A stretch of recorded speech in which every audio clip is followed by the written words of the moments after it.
Masayang araw, mga ka-PL!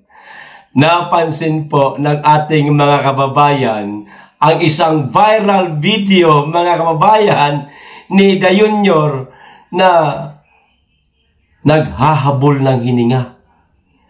Hinihingal na ho siya, mga kababayan.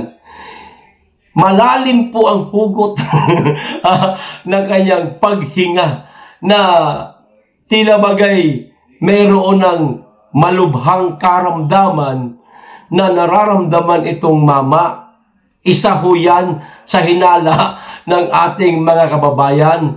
At hindi lamang po ang ating mga kababayan sa netizen ang nakapansin ng kanyang malalim na paghinga o itong paghahabol niya po ng kanyang hininga. Maging ang isang magaling na doktor na si Gary C., mga kababayan, napakomento dahil nga napansin niya na naghahabol nga ng hininga itong mama.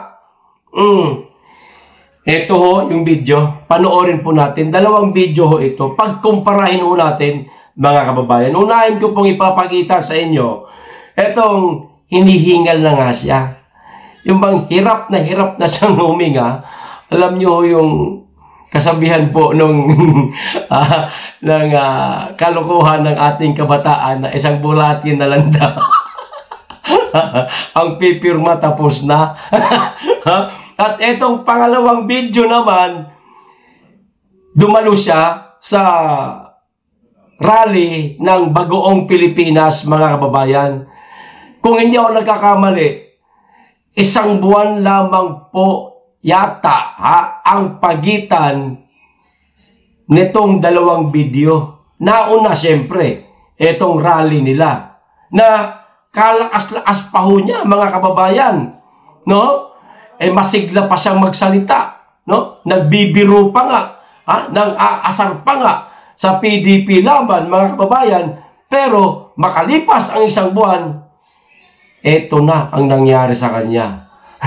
Tama yata ang sinabi ni Inday Sara, mga kababayan, na ang gaba, dili magsaba. O eto na yung video, panoorin po natin. Good morning everyone, and we are very, very happy to be here and to receive the Secretary of the Department of Defense of the United States, Secretary Pete Hegseth, for his visit to the Philippines. We are your visit to the region, and especially the fact that you have come to the Philippines as your first stop, is a very strong indication, and it sends a very strong message of the commitment of both our countries to continue to work together to maintain the peace in the Indo-Pacific region, within the South China Sea. And I know that the work that we will do in the time that you have here, brief as it is, in the time that you have here in the Philippines, will be extremely productive and very, very important for as we chart our way into the future, considering how complicated geopolitics has become. But nonetheless, before we get to that, let me just welcome you, Mr. Secretary, to the... Hindi ko na po pinansin yung mga sinabi niya, mga kababayan. Alam naman po nating hindi ho mangyayari lahat yan. Marami na pong sinabi ang mama na yan na hindi naman po nagkatotoo. Kundi, yaong kanyang malalim na paghinga po, ang kapansin-pansin nga naman. Nakita nyo naman siguro sa video. Ito po ang reaksyon ng isang magaling na doktor, mga kababayan, na si Gary C. o Dr. Gary C. Basahin ko. Ilagay ko na rin dyan. Ang sabi, more than 30 years na akong doktor, at pag makita ko ang pasyente, more or less, masasabi ko kung may something wrong o may health concern na dapat bigyan ng pansin ito. Sana magpa-executive check-up ang ating mahal na Pangulo. Sabi po yan ni Dr. Gary C. Ito pa, dalawa kasi yan Hindi po edited o fake photo yan. Ito po yung video just today. Nangyari po ito mga kababayan noong Marso 28, kasabay po ng birthday ng ating Tatay Digong.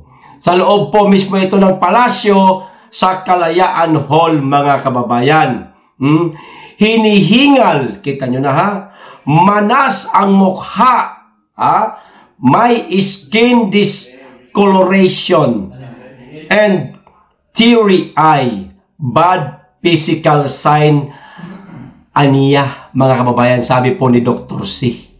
Kita nyo na? Uulitin ko ha, manas ang mukha. May skin discoloration, nag-iba na po ang kanyang kulay mga kababayan. Parang nagkukulay talong na siya, ano ho? Tapos teary eye, nagluluha-luha siya. Hindi naman siya umiiyak. Hindi naman siya nababagabag sa kanyang buhay mga kababayan. Pero bakit maluha-luha ang kanyang mata? Ang sabi pa ng doktor, bad physical signs ito, mga kababayan. Baka totoo yung sinasabi ng ating mga kababayan na isang bulati na lang ang pipirma, tapos na. Ano sa palagay ninyo, mga kababayan? O eto naman po yung isa pang video. No, napanood nyo na yung isa kanina.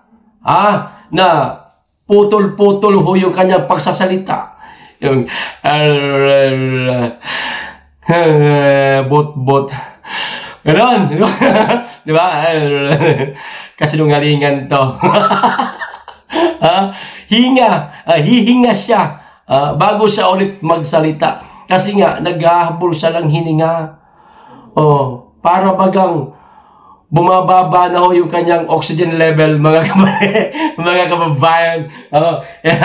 Pero itong pangalawang video, masigla pa siya eh. Panoorin na po natin. Bagamat nakatuon ang pansin natin sa ating mga kandidato para sa Senado, huwag po natin kaligtaan ang halos 18,200 na local executive na ating ihahalal sa Mayo.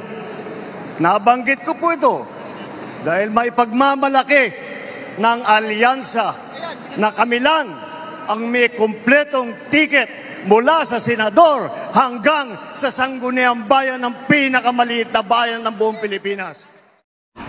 Wag na po ulit natin pansinin yung kanyang kayabangan sa kanyang senatorial line-up, mga kababayan. Yung mga araw na yan, buo pa sila. Hindi pa po umaalis si Camille Villar. Hindi pa rin umaalis si Super Tae. Buo pa sila. Ayabang niya. Kami lang ang merong tawag nito, yung alyansa na buo pala. Kaya pala ngayon 10 na lang kayo. Di ba? Masigla pa siya magsalita, mga kababayan. Malayong malayo ho dito sa unang bidyong pinanood ko po sa inyo. Na manas na yung mukha, sabi nga ni doktor, nagkaroon na po siya ng nag-iiba na yung kulay niya. Di ho ba? Tapos maluha-luha na po yung kanyang mata, na indikasyon di umano ito, sabi ni doktor, na mayroon siyang masamang physical na kanyang health, kaya nga nararamdaman, meron siyang masama na nararamdaman, o iba na ang kanyang nararamdaman. Ayan, hirap, hindi kasi tayo doktor, hindi alam kung ano katawagan ng mga yan. Di ba, masigla siya. Ang layo ho ng diferensya ng dalawang video, mga kababayan. Isang buwan lang yata ang nakalipas. Ito na po ang nangyari sa kanya, mga kababayan. Nadala lang ang ating Tatay Digong sa dahig. Ito na po ang napala nitong mamang ito, mga kababayan. Hindi kasi naniniwala siguro itong taong ito sa gaba, mga kababayan. 80 anyos yung pinakulong niya sa Hague. Lolo na, kung maituturing talaga nating lahat, hindi lang tatay, kundi lolo na. Siyempre, may nakatingin sa taas, mga kababayan, na itong mamang itong pinakulong nito ni Bangag ay maraming nagawa sa bansa, maraming natulungan, tapos ipapakulong mo.